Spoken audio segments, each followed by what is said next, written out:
नमस्कार दोस्तों, मैं हूं अभिषेक कुशवाहा। आप देख रहे हैं एके सोशल स्टडीज। हमारे देश में आज़ादी की कहानियां हमारे आंखों को नम और दिलों में जोश की लहर पैदा कर देती है। हमारे देश में आज़ादी की परवाने की कोई उम्र सीमा नहीं थी, फिर चाहे 12 साल के उड़ीसा के बाजी रावत हो या 14 साल के पश्चिम बंगाल के खुदीराम बोस, सबने अपने वतन के लिए जान न्यौछावर कर दिया। जी हाँ, आज के दौर में 60 साल के बाद लोग रिटायर होकर शांति, सुकून और चैन की जिंदगी जीने लगते हैं। वही 1857 के लड़ाई के दौरान एक वीर ऐसे भी थे जिन्होंने 80 साल की उम्र में अंग्रेजों से लोहा लिया और उनको 7 बार परास्त। आज की वीडियो में हम ऐसे भारत माँ के वीर सपूत के बारे में बताने जा रहा हूँ। जी हाँ, वही बूढ़े नौजवान वीर कुंवर। बाबू कुंवर सिंह का जन्म 23 अप्रैल 1717 में बिहार राज्य के भोजपुर जिले के जगदीशपुर कस्बे में हुआ था। बाबू कुंवर सिंह राजा भोज के वंशज माने जाते थे। उस वक्त जगदीशपुर रियासत के उज्जैन राजपूतों का गढ़ था। उज्जैन राजपूत और पारामार वंश के राजा बाबू साहबजादे के घर बाबू कुंवर सिंह का जन्म हुआ था। उनके माता पिता महारानी पंचरतन देवी थी। जिस उम्र में बच्चे खेलने कूदने पसंद करते थे, उस उम्र में बाबू कुंवर सिंह तलवारबाजी और घुड़सवारी को सीखने में वक्त बिताते थे। बाबू कुंवर सिंह मार्शल आर्ट और गुरिल्ला युद्ध में माहिर योद्धा थे। इतिहास में गुरिल्ला युद्ध के महायोद्धा सिर्फ 3 ही लोग थे: चंद्रगुप्त मौर्य, शिवाजी महाराज एवं बाबू कुंवर सिंह। बाबू कुंवर सिंह की रियासत काफ़ी बड़ी नहीं थी। डुमरांव के महाराजा से लेकर यहाँ के सभी राजा और जमींदार अंग्रेजों को लगान देते थे।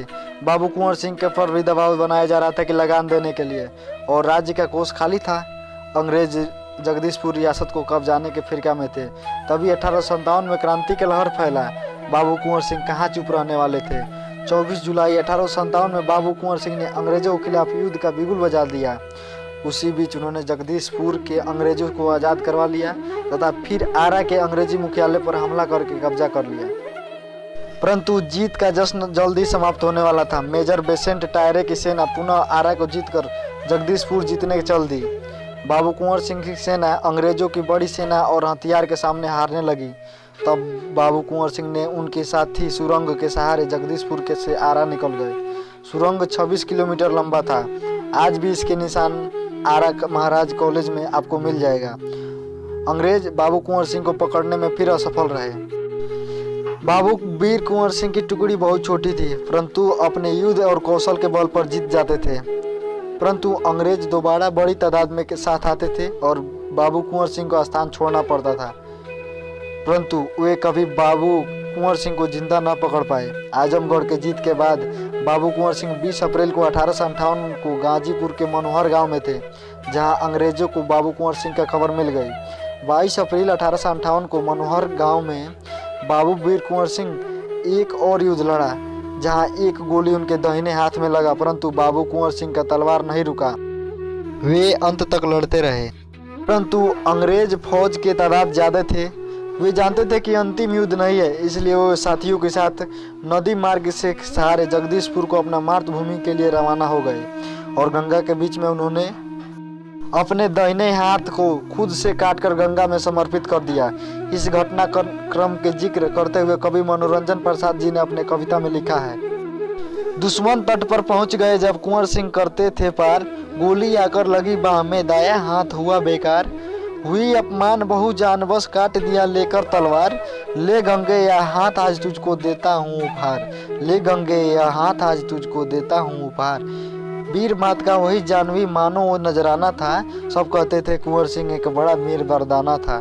सब कहते थे कुंवर सिंह बड़ा वीर मर्दाना था। जब जगदीशपुर पहुंचे तब तक गोली का जहर उनके शरीर में फैलने लगा था। फिर भी वो रुके नहीं। एक हाथ से ही अंग्रेजी फौज के साथ युद्ध लड़ा और जगदीशपुर को आज़ाद करा लिया। वे अपना अंतिम युद्ध भी बड़े शौर्य से लड़े।